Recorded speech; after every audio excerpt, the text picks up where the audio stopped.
तो आज rapidly means fast based theorem and theorem of total probability पढ़ने जा रहे हैं। ठीक है, एक वीडियो में नहीं होगा, हाँ एक वीडियो में कोशिश करेंगे कि टोटल प्रोबेबिलिटी पढ़ा दे। सबसे पहले बात करते हैं partition of a sample space के पार्टीशन के बारे में। ठीक है, सिंपल एक हम लोग पहले इसको वेन डायग्राम जैसा करते हैं।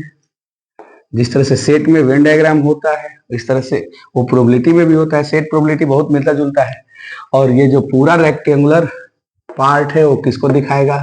सैंपल स्पेस को, जिसको हम लोग किससे दिखाते हैं? एस से।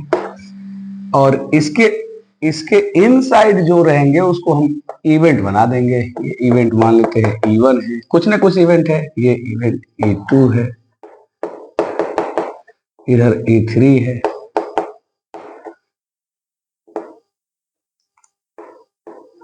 E4 है, एंड डॉट डॉट डॉट करके ये इवेंट है। इतने E1 E2 E3 E4 dot dot dot En इसके इवेंट्स हैं, जो कि सभी इवेंट्स के जो कॉम्बिनेशन होगा, कलेक्शन होगा, वो सैंपल स्पेस होता है। ठीक है, तो पहले सैंपल स्पेस को पार्टीशन किए और उसके बाद इसके जो आउटकम्स हैं उसके बारे में बात करते हैं। तो सबसे पहले हम लोग क्या देखते हैं? फर्स्ट नंबर में देखते हैं कि कोई भी इवेंट ज्वाइंट सेट नहीं है, यानी ज्वाइंट इवेंट नहीं है। कोई दो इवेंट एक दूसरे के साथ कॉमन कुछ नहीं रखता, यानी कि इनमें E1 में और E2 में कुछ भी कॉमन नहीं है। तो इसका कहने का मतलब हो जाएगा कि अगर हम लोग E1 और E2, event E1 and event E2 का, या फिर इवेंट E2 एंड E3 का डॉट डॉट डॉट किसी की भी प्रोबेबिलिटी निकालेंगे तो प्रोबेबिलिटी अपने को क्या मिलेगा?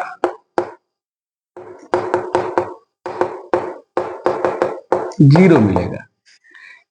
ठीक है, क्योंकि किसी भी दो इवेंट्स में कुछ भी कॉमन नहीं है। मींस कहने का मतलब क्या है? E1 E2 E3 are disjoint event. और ये इस तरह से जीरो मिलने का मतलब क्या है? कि ये डिसजॉइंट इवेंट्स है। ठीक है,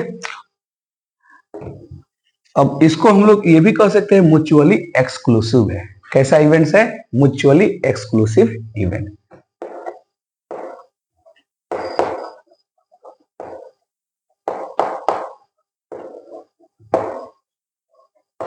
म्यूचुअली एक्सक्लूसिव इवेंट्स है।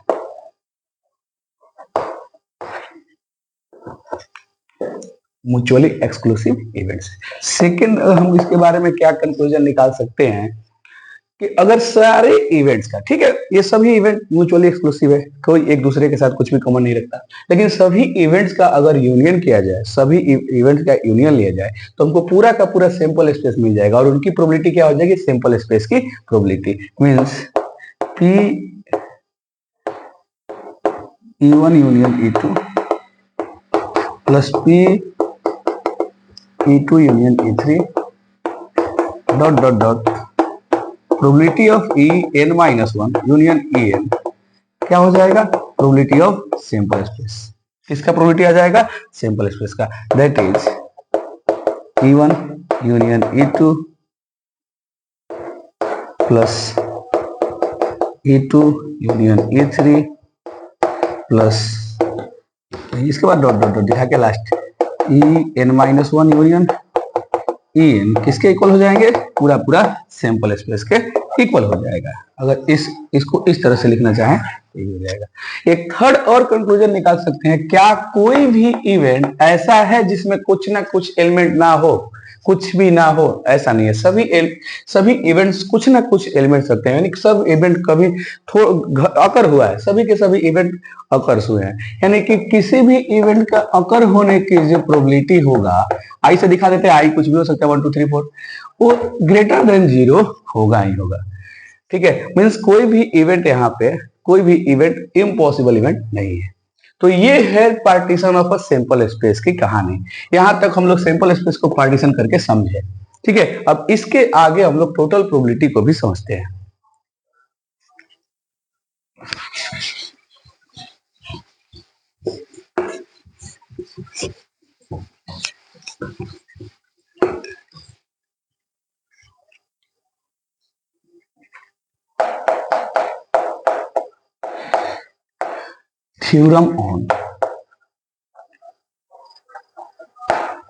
Theorem of total probability.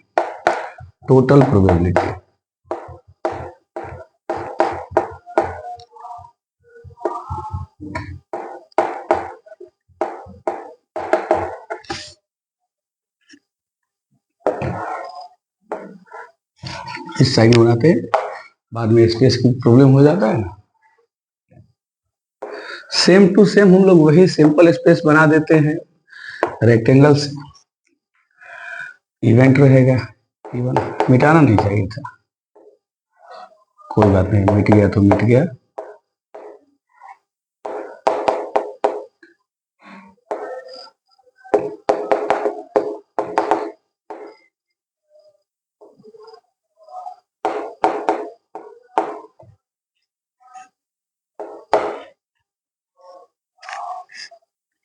ठीक है, ये एन तक है।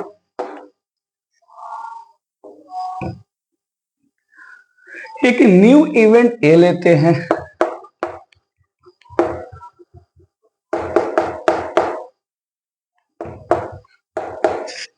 और वो इस तरह से लेते हैं, ठीक है, एक न्यू इवेंट ए इस तरह से लेते हैं कि उसका कुछ ना कुछ पार्ट सारे इवेंट्स में कॉमन होगा, यानी ए का कुछ ना कुछ पार्ट्स या सभी इवेंट्स का कुछ ना कुछ पार्ट्स ए में रहेगा। तो इसके लिए तो सबको एक कलर चेंज करते हैं ना, एक सर्कल से इसे मिला देते हैं इस तरह से, ठीक है।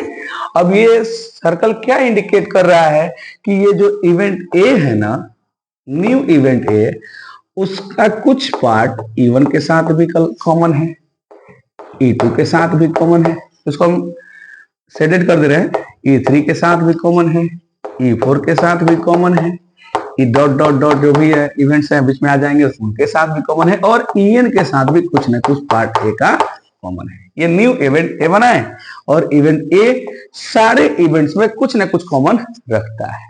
तो फिर क्या प्रोबेबिलिटी होगी ए का अकर होने की, ठीक है। तो प्रोबेबिलिटी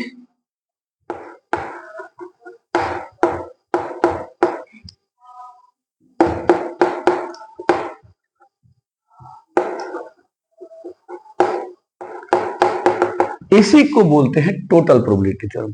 इवेंट ए, क्योंकि इसमें ए जो ए है ना, सभी प्रोबेबिलिटी में टोटल प्रोबेबिलिटी, जितने भी टोटल इवेंट्स हैं सब में कुछ ना कुछ कॉमन रखता है। तो probability of event A to occur P A is equal to क्या हो जाएगा, ठीक है, देखते हैं ना क्या होगा। पहले तो अपने को ये समझ में आ रहा है कि जो भी पी ए होगा, सॉरी इवेंट ए का प्रोबेबिलिटी जो भी होगा वो E1 के साथ कुछ ना कुछ कॉमन रखेगा। मींस हम लोग लिख सकते हैं क्या कि probability of A intersection E1 plus और किसके साथ है, वो E2 के साथ है, तो इसको भी लिख सकते हैं हम लोग ऐसे, probability of A intersection E2 and dot dot dot last में कर सकते हैं probability of A intersection E, ठीक है, यही होगा।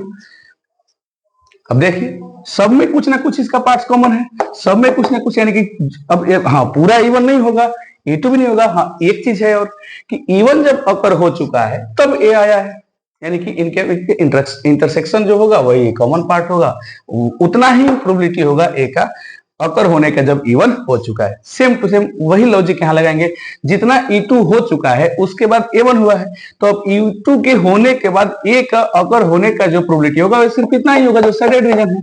सिमिलरली सब हम लोग ऐसे लिख देंगे। आगे देखते हैं फिर अब हम लोग ना मल्टीप्लिकेशन थ्योरम से पढ़े हैं कि पी ए इंटरसेक्शन E1, यानी कि E1 अकर हो चुका है तो ए होने की प्रोबेबिलिटी क्या हो जाएगा, पी E1 इंटू उलट जाता है ना P A when E1 already occur, similarly P E2 into probability of event E2 when probability of event A when event E2 already occurred plus dot dot dot dot dot, यहाँ पे क्या आ जाएगा P E N into probability of event A when en already occur. ये total probability का formula होता है। अब यहाँ पे 2 इवेंट होगा तो 2 ही से हो जाएगा, 3 और 4 तक जाएंगे, और n तक है तो n तक हम लोग आगे चलेंगे। ठीक है, इसको हम लोग इस तरह से भी लिख सकते हैं ना, समेशन लगा के, in short sigma PEI into P A when EI already occurred where I is equal to 1 to 10। Yes, in short हम लोग लिख सकते हैं। तो ये हुआ टोटल प्रोबेबिलिटी का थ्योरम। आज के लिए बच्चों इतना ही। आगे हम इसमें एक क्वेश्चन करा देंगे, उसके बाद आगे बेस थ्योरम भी डिस्कस करेंगे, प्रोबेबिलिटी के बेस थ्योरम भी हम डिस्कस करेंगे। तो आज के लिए इतना ही।